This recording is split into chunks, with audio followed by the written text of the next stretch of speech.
उधर त्रिड़ावर्त, जो मेरा और माँ का पूर्ण विश्वास जीत चुका था, नंद जी का विश्वास जीतने में पूरी तरह से नाकामयाब रहा था।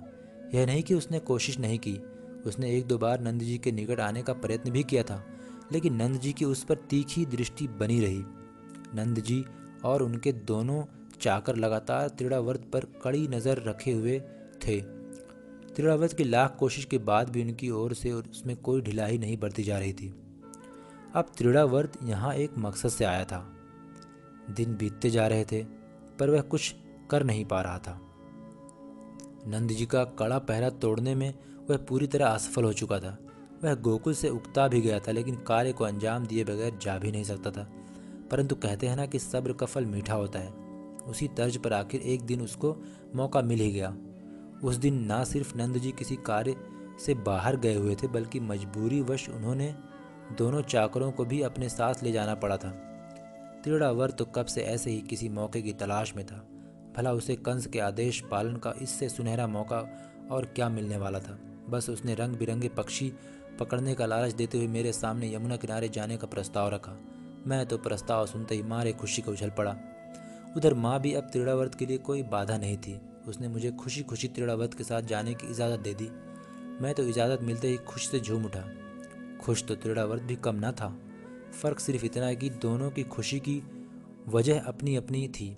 वैसे खुश तो माँ भी थी, परंतु उसकी खुशी की वजह सबसे निराली थी। स्वाभाविक तौर पर वह अपने लाल की खुशी से खुश थी।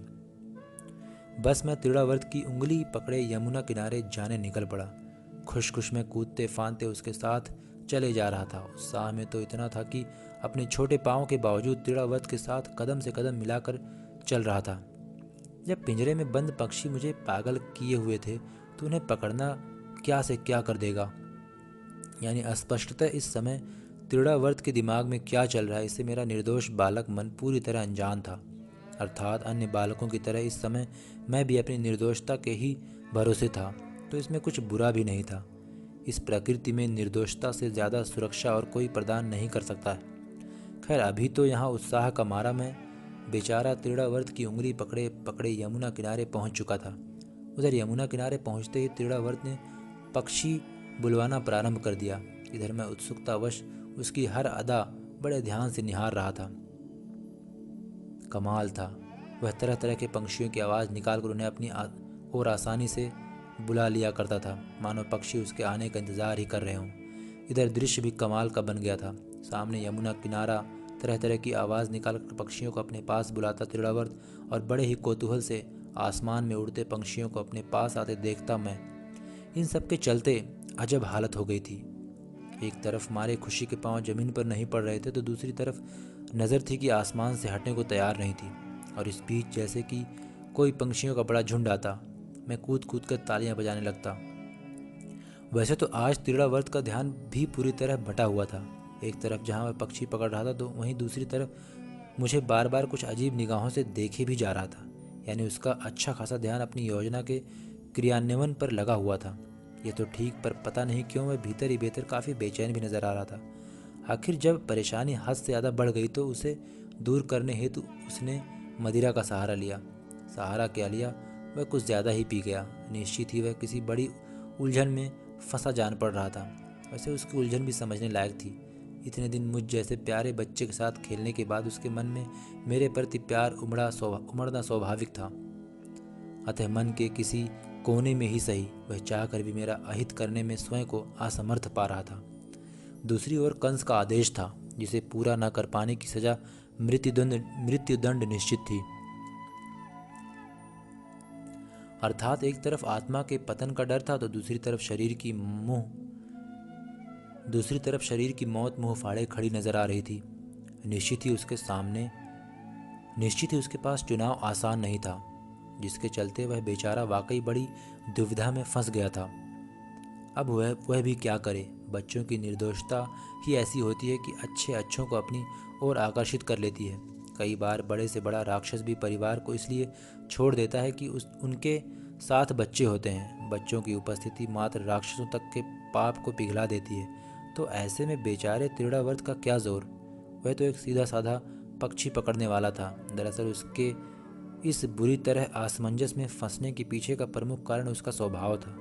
अब स्वभाव से कोई दुष्ट या राक्षस तो था नहीं, उसे तो ऐसी किसी दृष्टता करने के लिए मजबूर किया गया था। अतः स्वाभाविक तौर पर उसके भीतर छिपे साधु और कंस के पकड़ाए शैतान में संघर्ष चालू हो गया था।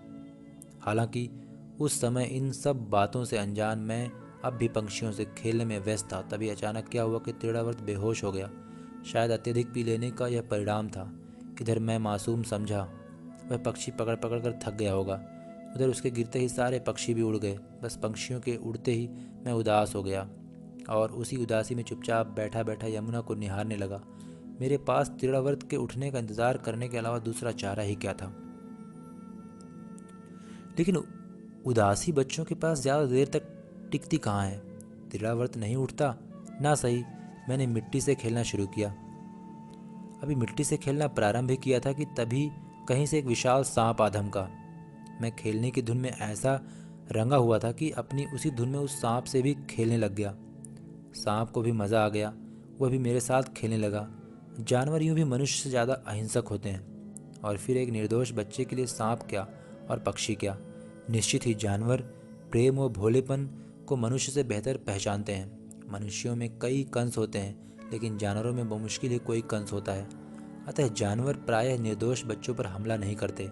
बस इसी सत्य की उद्घोषणा करते हुए हम दोनों निर्दोष एक दूसरे के साथ खेलने में मस्त थे।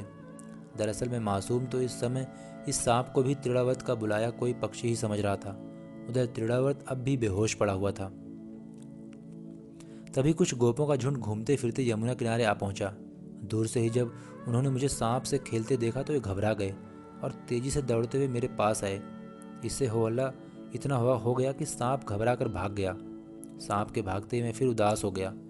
उधर मेरी इस उदासी से अनजान एक गोप ने तुरंत मुझे गोद में उठा लिया। तभी कुछ गोपों की नज़र पास लेटे त्रिड़ावर्त पर पड़ी। कुछ टटोलने पर उनको यह समझने में देर न लगी कि वह नशे में धुत पड़ा हुआ है। बस गोपों को उसकी लापरवाही पर बड़ा क्रोध आया। फिर क्या था, सब के सब मिलकर उस पर चढ़ बैठे। उधर पहले से बेहोश त्रिड़ावर्त इतना वजन सह नहीं पाया और दबकर वहीं मर गया। इस तरह उस निर्दोष की जान लेकर ही गोपों का क्रोध शांत हुआ। निश्चित ही गोपों ने अपना आपा खो दिया था। वे अपने क्रोध पर नियंत्रण नहीं कर पाए थे और रखते भी कैसे। त्रिड़ावर्त की लापरवाही की वजह से उनके प्यारे कन्हैया की जान पर बन गई थी। उधर संपूर्ण वास्तविकता से अनजान मुझ मासूम को गोपों पर बड़ा क्रोध आ रहा था।